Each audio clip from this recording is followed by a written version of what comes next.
Hello everyone, আসসালামু আলাইকুম। আপনারা সবাই কেমন আছেন? আলহামদুলিল্লাহ আমরা ভালো আছি। Welcome back to my channel. আমি এখন দুপুরবেলা রান্না করার জন্য এখানে মাটির চুলার কাছে এসেছি। এখন আমি মাছ রান্না করব। এটা নদীর ইটি মাছ ছিল। তার জন্য আমি বেশ পরিমাণ তেল আর পেঁয়াজ কুচি দিয়ে পেঁয়াজটা ভেজে নিয়েছি। এখন কিছুটা পরিমাণ পানি দিয়ে তার মধ্যে অন্যান্য যে মশলাগুলো ব্যবহার করব সেগুলো দিয়ে আমি মশলাটা খুব ভালো করে কষিয়ে নিচ্ছি। আমি ভিডিও বেশ কয়েকদিন পর পর দিচ্ছি। আসলে কয়েকদিন এত ব্যস্ত ছিলাম যে ভিডিওটি কন্টিনিউ করতে পারিনি, যেহেতু ঈদ সামনেই ছিল তার জন্য। আর এই ভিডিওটা আমার মূলত ঈদের একদিন আগের করা ছিল। আমি এটা অনেক দিন পরে আপনাদের সামনে পোস্ট করছি।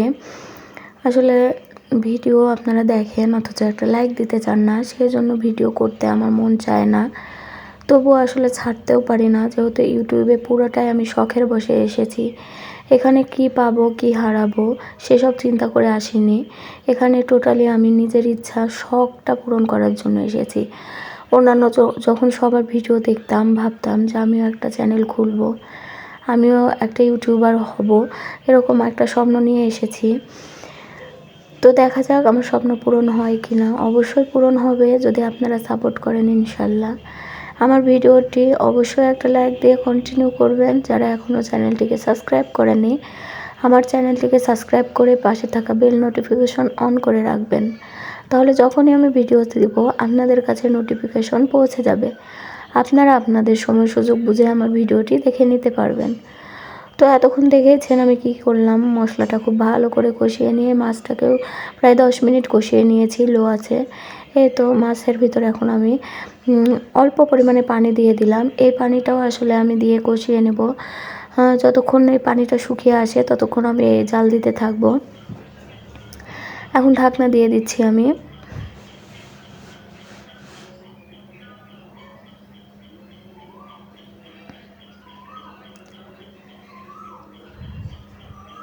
পানিটা শুকিয়ে এসেছে।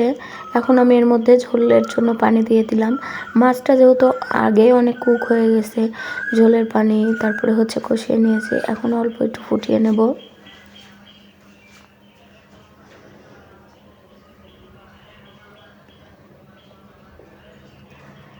মাছটা ওইদিকে ঝোল বসিয়ে দিয়েছি। এখন আমি চলে এসেছি কিচেনে। এখানে আমি লাউ শাক রান্না করব আজকে, সেই জন্য লাউ শাকটা ধুয়ে নিচ্ছি।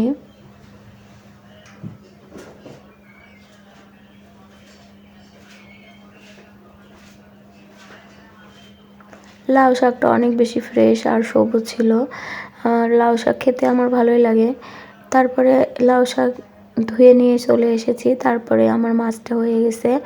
মাছটাও আমি এখন নামিয়ে নিয়েছি। আসলে নদীর মাছ এটা একটু ঝোলই ভালো হয় খেলে। ঝোলে নাকি পুষ্টি বেশি থাকে, সেজন্য আমি একটু ঝোল রেখেছি। আর এই মাছ আমি খাই না, শুধু আমার হাজব্যান্ডের জন্যই রান্না করেছি। আমি কোনো নদীর মাছই খাই না, যেহেতু ও একা খাবে সেই জন্য আমি ওর জন্যই রান্না করেছি। এখন আমি লাউ শাকটা রান্না করে নিচ্ছি। তার জন্য তেলের মধ্যে পেঁয়াজ কুচি দিয়ে দিয়েছি।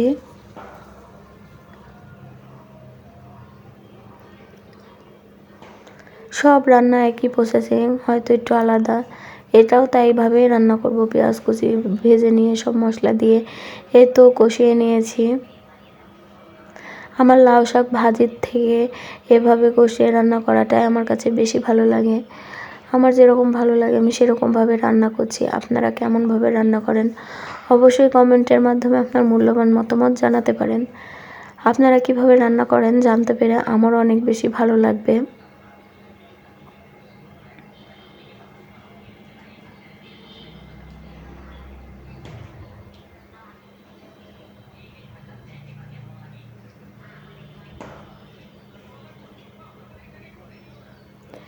দেখে মনে হচ্ছে অনেক শাক, রান্না হওয়ার পরে আসলে খুবই অল্প হয়ে যাবে। আমার ফ্রিজে আরও আছে, আমি সম্পূর্ণটা রান্না করিনি। তারপরে আমার ভিডিও শ্যুট করতে মনে ছিল না, অর্ধেক খাওয়ার পরে মনে হয়েছে যে আপনাদের তো ফাইনাল লুক দেখানোই হয়নি, সেই জন্য আপনাদেরকে একটু ফাইনাল লুক দেখিয়ে দিলাম। তারপরে আমি যখন শাক রান্না করেছি তখন আমার মেয়ে বায়না করছিল ফ্রেঞ্চ ফ্রাই খাবে, সেই জন্য আমি শাকটা বসিয়ে দিয়ে ওর জন্য আবার ফ্রেঞ্চ ফ্রাই বানিয়ে দিয়েছি। তারপরে এটা পরের দিনের ভিডিও। আমার হাজব্যান্ড কিছু মাংস নিয়ে এসেছে, গরুর মাংস। এগুলো আমি এখন রান্না করব না, ফ্রিজে রেখে দেবো, সেই জন্য দেখছিলাম মাংসগুলো কেমন দিয়েছে। মাংসগুলো ভালোই হয়েছে। এখানে 2 কেজি মাংস আছে, তার জন্য আমি 2 জায়গাতে রেখে দেব, 1 কেজি করে রেখে দেব।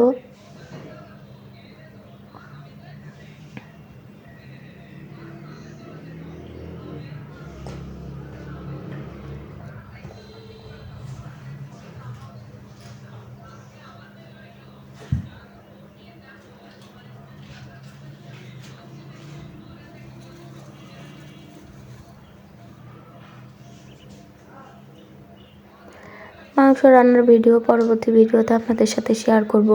আসলে আমি যে মাংসটা বিকেলে রান্না করেছি আর এই ভিডিওটা দিয়েছি আপনাদের সাথে দুপুরবেলায় আমি শেষ করেছি।